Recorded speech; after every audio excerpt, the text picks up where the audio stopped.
Seperti yang kita ketahui bahwa selama kependudukan Jepang di Indonesia terjadi selama 3 tahun. Terdengar lebih sedikit dari bangsa-bangsa lainnya yang menjajah, namun ternyata penjajahan Jepang atas Indonesia ini sangat menyengsarakan loh. Nah, tapi kalian sudah mengerti belum ya bagaimana akhir dari Jepang hingga bisa menyerah dan pada akhirnya Indonesia bisa mencuri kesempatan tersebut untuk merdeka?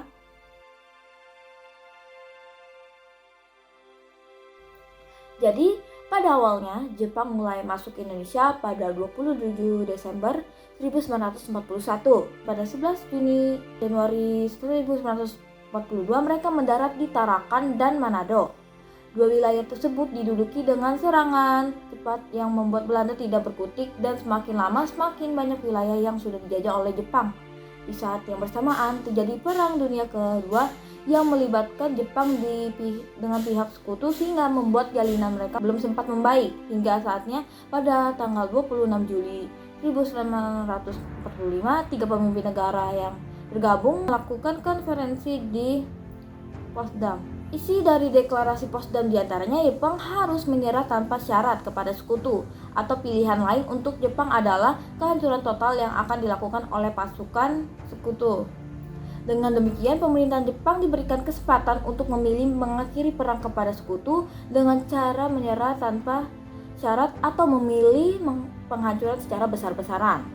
Namun sayangnya Jepang menolak isi deklarasi tersebut. Atas dasar sikap Jepang tersebut, Amerika Serikat menjatuhkan bom di kota Hiroshima dan Nagasaki. Pada tanggal 14 Agustus 1945, Jepang menyerah tanpa syarat pada sekutu dan mengakui deklarasi Potsdam. Hal ini pun terdengar sampai ke Indonesia. Sebelum menyerahnya Jepang tanpa syarat kepada sekutu, tepatnya pada 7 September 1944, telah diumumkan bahwa daerah Hindia Timur atau Indonesia akan diperkenankan merdeka. Maka dari itu, pada tanggal 1 Maret 1945, dibentuklah sebuah badan atau lembaga untuk mempersiapkan kemerdekaan yang disebut dengan Dokuritsu Junbi Chosakai atau BPUPKI, Badan Penyelidik Usaha Persiapan Kemerdekaan Indonesia. Lembaga tersebut disahkan pada 29 April 1945 bertepatan dengan hari ulang tahun Kaisar Hirohito. Sesuai dengan namanya, badan ini bertugas menyelidiki, mempelajari, dan mempersiapkan berbagai hal terkait masalah tata pemerintahan Indonesia ketika kelak diberikan kemerdekaan oleh Jepang. Namun, sehari setelah pengeboman sekutu atas kota Hiroshima yaitu tanggal 7 Agustus, BPUPKI diganti dengan PPKI. Ketika berita tentang pengeboman dua kota besar itu sampai juga ke telinga para aktivis pergerakan, maka pada hari yang sama, yaitu tanggal 9 Agustus, Soekarno dan Muhammad Hatta selaku pemimpin PPKI, serta Rajiman Weddiriningrat selaku mantan ketua BPUPKI terbang ke Dalat, Vietnam, atas permintaan Marsekal Terauchi. Sultan Syahrir yang mendengar siaran radio British Broadcasting tentang kemungkinan Jepang akan menyerah pada sekutu, menyebarkan kabar baik tersebut ke kalangan aktivis pergerakan baik golongan tua maupun golongan muda. Nah, kalangan aktivis pergerakan di tanah air ini menjadi yakin bahwa pemanggilan ketiga tokoh ke Dalat ini berkaitan dengan kemungkinan menyerahnya Jepang.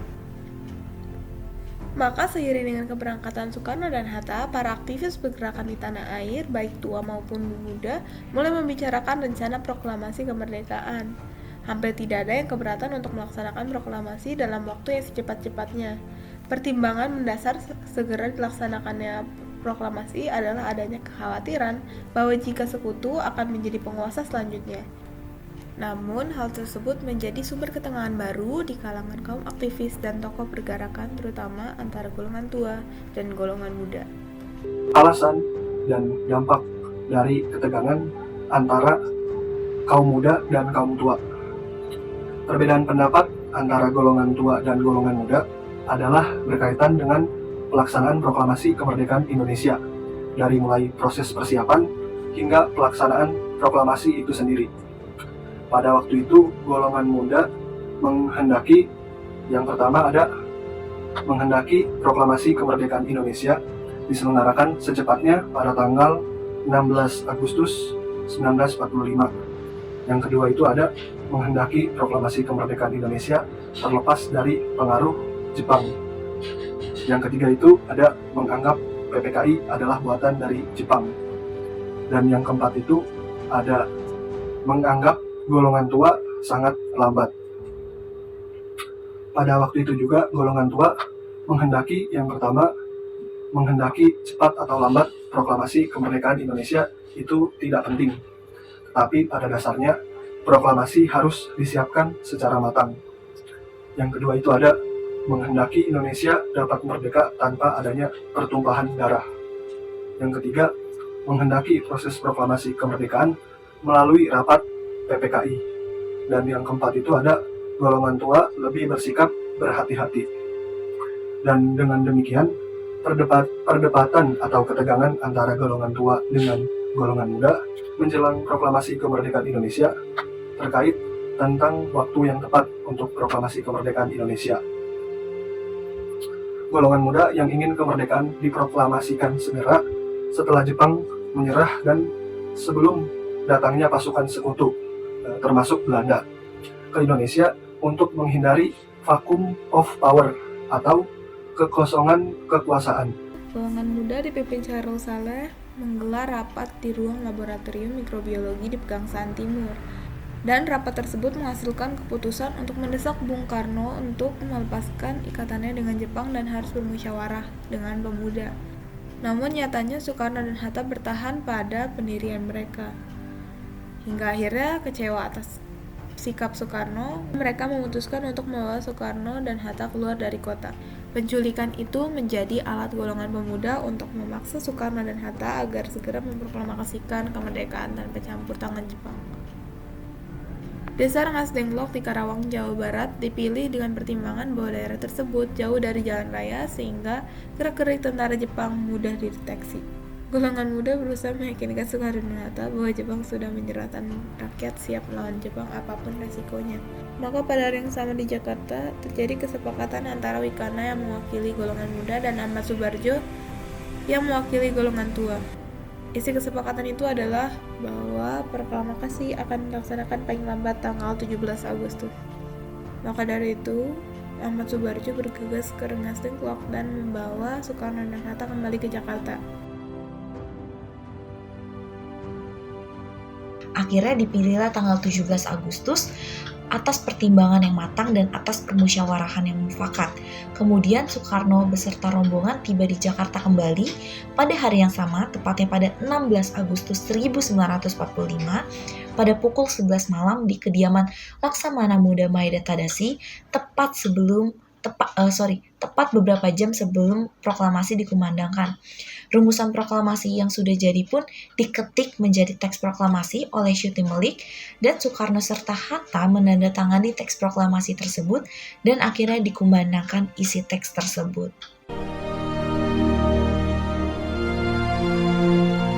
Proklamasi.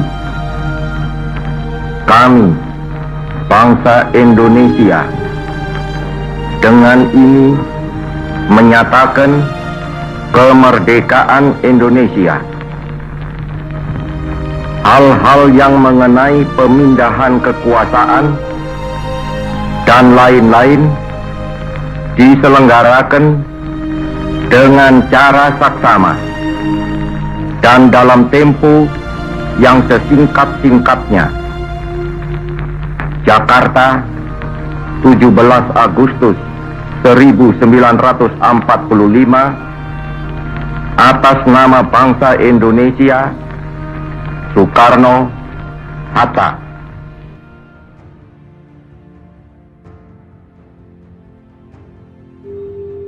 Ya, yang selanjutnya itu ada latar belakang terjadinya pertempuran Puputan Margarana.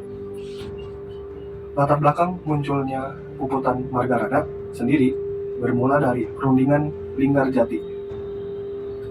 Pada tanggal 10 November 1946, Belanda melakukan perundingan Linggarjati dengan pemerintah Indonesia. Linggarjati sendiri menjadi sangat menguntungkan Belanda. Melalui perjanjian Linggarjati ini, Belanda hanya mengakui daerah Sumatera, Jawa, dan Madura sebagai wilayah teritorial Indonesia secara de facto, sementara tidak untuk Pulau Bali. Dan selanjutnya, Belanda diharuskan sudah meninggalkan daerah de facto paling lambat pada tanggal 1 Januari 1949. Pada tanggal 2 dan 3 Maret 1949, Belanda mendaratkan pasukannya yang pada saat itu kurang lebih 2.000 tentara di Bali yang diikuti oleh tokoh-tokoh yang memihak Belanda. Tujuan dari pendaratan Belanda ke Bali sendiri adalah untuk menegakkan berdirinya negara Indonesia Timur. Pada waktu itu, Letnan Kolonel I Gusti Ngurah Rai yang menjabat sebagai komandan Resimen Nusa Tenggara sedang pergi ke Yogyakarta untuk mengadakan konsultasi dengan markas tertinggi TRI, sehingga dia tidak mengetahui tentang pendaratan Belanda tersebut. Pada awalnya, mereka berniat menjadikan Bali sebagai negara Indonesia Timur. Belanda menambah kekuatan militernya untuk menancapkan kekuasaannya lebih dalam lagi di Pulau Bali. Pasca perjanjian Linggarjati, sejumlah kapal banyak mendarat di pelabuhan lepas pantai Bali. Ini juga yang menyebabkan meletusnya pertempuran Puputan Margarana.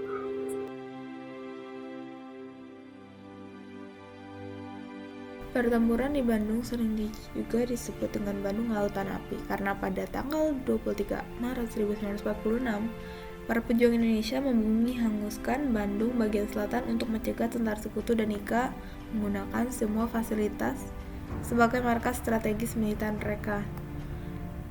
Nah, pada tanggal 21 Oktober 1945, pasukan Inggris telah tiba di Bandung. Dan pada waktu yang bersamaan, tentara rakyat Bandung sedang melaksanakan pemindahan kekuasaan serta merebut senjata dari tangan tentara Jepang. Hal tersebut terjadi karena sudah ada ketegangan di antara hubungan Sekutu dan rakyat Indonesia. Selain membawa tentara nikah, Inggris menuntut agar semua senjata api yang telah direbut dari tangan Jepang diserahkan kepada mereka. Maka, rakyat Indonesia diberi batas waktu untuk menyerahkan senjata-senjata tersebut paling lambat tanggal 21 November 1945 dengan ultimatumnya tersebut. Karena rakyat Indonesia tidak mengindahkan ultimatum tersebut, ya akibatnya pertempuran tersebut tak terhindarkan.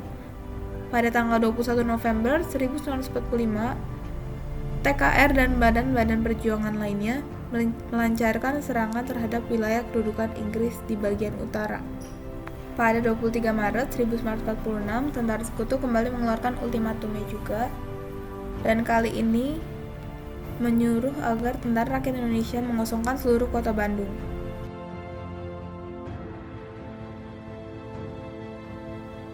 Refleksinya yaitu, jadi setiap kejadian yang sudah terjadi ini pastinya Tuhan sudah punya rencana atas kehidupan bangsa kita dan juga kehidupan pribadi kita masing-masing. Memang ada yang negatif, tapi jika dilihat dampak lainnya pastinya ada sisi positifnya. Tidak semuanya berdampak buruk, seperti dengan adanya kejadian-kejadian setelah penderitaan yang telah dialami Indonesia selama ini. Pastinya ada rencana Tuhan yang terbaik, salah satunya dengan kekalahan Jepang membuat Indonesia dapat menggunakan kesempatan ini untuk memerdekakan negara Indonesia dari para penjajahan. Akhirnya Indonesia menjadi satu kesatuan. Kita sebagai seorang remaja siswa-siswi seharusnya dapat menjadi berkat dimanapun kita berada. Kita juga bisa menerapkan nilai-nilai perjuangan tersebut di dalam kehidupan masing-masing, seperti bekerja keras, gigih, pantang menyerah, dan lain-lainnya. Untuk kedepannya, kita sebagai remaja Kristen ini juga harus menikmati setiap panggilannya dan terus berusaha untuk selalu bersyukur dan memiliki rasa nasionalisme yang tinggi.